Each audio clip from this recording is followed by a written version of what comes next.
Hey, Utah Mammoth fans, Tusks up. Welcome into another Utah Mammoth Daily. So I know, like the rest of you, I wish this could have come out yesterday, but what a game. That was just a fun game against the Colorado Avalanche to close out the homestand.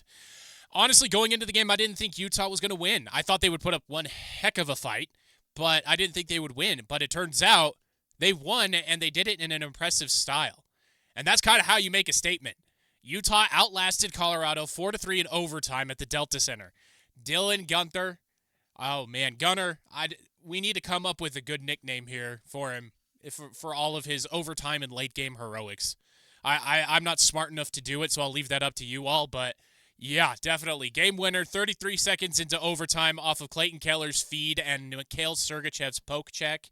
Just it turned everything around, and the building erupted. The top almost came off the Delta Center. Veggie had 30 saves, and a lot of them were against Nathan MacKinnon. Nathan MacKinnon had a really good night. He just couldn't get the puck past Veggie.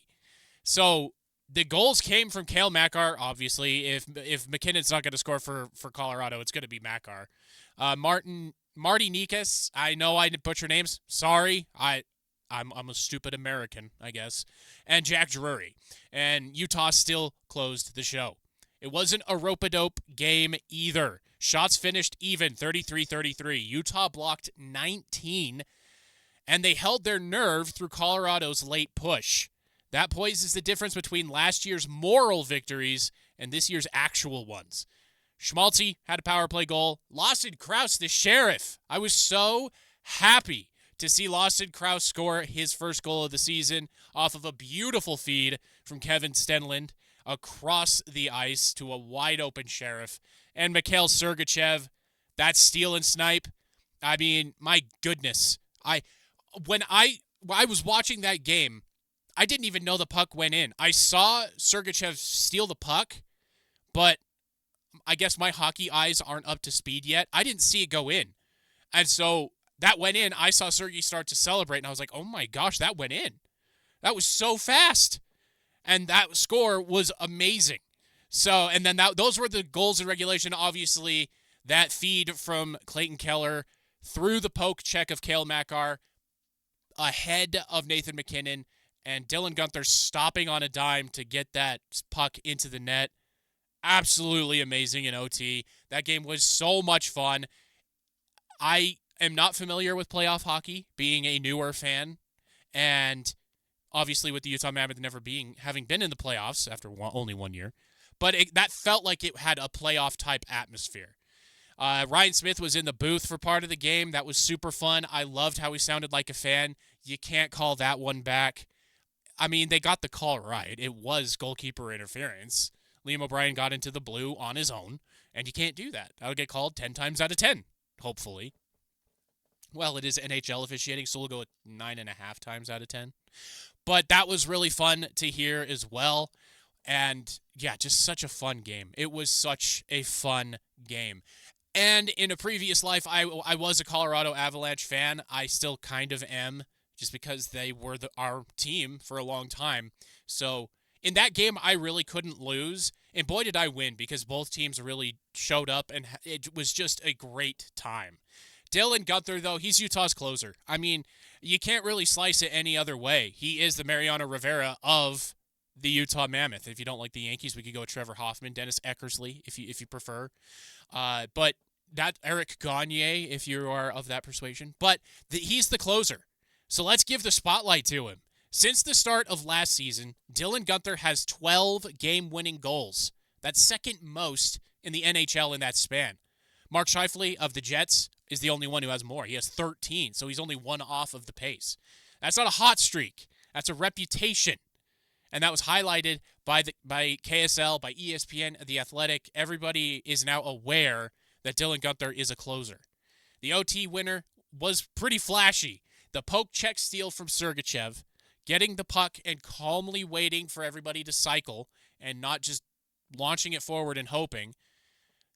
Clayton Keller pushing the pace, looking like Nathan MacKinnon a little bit, and then having the confidence knowing that Dylan Gunther is going to be on the other side of him, so he's just going to push that puck past one of the best defensemen in the league, could be an all-timer. He's on that path in Cale Makar. And then Dylan Gunther doing something outstanding on stopping on a dime, getting his stick onto the puck and into the net. My goodness. That was just my goodness. I'm still gushing about it 12 hours later. So he's added the grime to the shine as well because he's in there. He is forechecking. He's in the wall. He's in the grimy battles. He's not just floating and hoping for a pass anymore. He's maturing as we go along. For a team that is looking to make the playoffs, that is so incredibly amazing to have confidence in just one guy that he can seal the game and sometimes even steal a goal back. That's crucial for the Utah Mammoth. It doesn't have to fall on the shoulders of Clayton Keller every time. It can be somebody else. And oh, by the way, the Mammoth also have J.J. Peterka, who could do much the same thing on that same line. So I'm very excited about this season. If you guys could not tell, there's no doom and gloom on this show. Let's move it on to the blue line. It is the backbone, and Sergachev had his breakout game. Through the first 6 games, he didn't have a point. That's never happened in his career. Well, all it took was the 7th game. 7 is a lucky number. And he had a goal and 2 assists. So he got that monkey off his back, and I think he's only going to snowball from here. The other pillar of the night was Utah's defense. The thriving blue line transformation that I've been talking about kept showing up in big moments. Except for, you can't really blame anybody on that 3rd goal. That was just an incredible goal. How you can fit a puck in there, I don't know. I don't know. So that one, there's no blame for anybody except for maybe Simashev for not closing harder on the goal scorer. But, rookies are going to rookie, And then the other 2 goals, Cale Makar, that puck Veggie never saw. It bounced off of Tanev's skate weirdly as well. And so that influenced it. And then you had some bodies in front in a weird way because they were both on the ice. And so it was just a weird goal. It was just weird. And the other goal, that one was a defensive breakdown for Jack Drury to get that goal. So, it wasn't a perfect night, but it was a very good night. With John Marino and Olli Mata, they were quiet and excellent. And Dmitry Simashev continues to look more comfortable in heavy minutes. And he's learning from his mistakes, too. So I don't think he's going to make that same mistake again late in the game. He is going to close on his assignment faster. He's not just going to try a poke check. He's not going to try to just stay in front of the goal. He's going to put pressure on the puck carrier, whoever it is. So I don't think Simashev is going to make that mistake again. So team defense won the majority of the battles. They were layered at the line. They had sticks and lanes, those 19 blocks, crisp first passes that turned stops into rushes for the top 6, and even the third line with Lawson Krause getting that breakaway that I was really hoping he could put away. The PK handled business when they were only called on once. I know that's a big sore spot for Avalanche fans that there was only 1 penalty against the Mammoth. But on the flip side, there was only 2 against the Avs. So the referees, while they did disallow a couple of goals, they kind of kept out of it. They just let the guys skate. And that's the kind of refereeing I like in any sport. Just let the players kind of sort it out themselves. If something egregious happens, that's when you step in. But overall, I thought it was okay. They missed both ways a lot. So the refereeing was refereeing. That's really what it is. And so they flipped. They didn't really need to flip momentum. They didn't have to be out there a lot of the night. And you could tell that really helped the Mammoth to stay in flow. They were in a good flow state throughout most of the game. Colorado did dominate in the first period, and they dominated late in the third.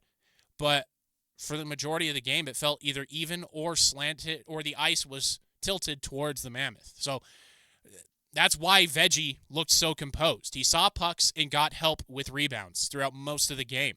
This is the sustainable version of Utah hockey that I think will travel well, and we're going to see here on this next road trip. And now going back to the GM hat, does Utah really need to go outside of the organization to get the scoring depth that we all know they need? After last night and the night before, well, not the night before, but the game before, there has been scoring from the bottom six. Liam O'Brien got a goal. Lawson Krause got a goal. And now the defensemen are starting to show up on the score sheet as well. John Marino, I think he's had 2 goals taken away. So he's basically scored goals. And then Mikhail Sergachev has scored a goal and has 2 assists now. He's always been calm and patient. He is the perfect line pairing with Simashev. And then late in games, he's a great pairing with pretty much any other defenseman on the roster. So the blue line is doing well. The bottom 6 is starting to score, starting to gain confidence that, hey, yeah, we can skate with these guys. And I think Brandon Tanev is just due for a goal here soon. I'm thinking this road trip he's gonna put one in, which is kind of a bummer. I'd like to see his first goal go in front of the Utah crowd like we did with Liam O'Brien. But, hey, that's where we're at. So there are going to be options available at the trade deadline. Teams are going to fall out of the playoff race, and names will become available. Will they fit?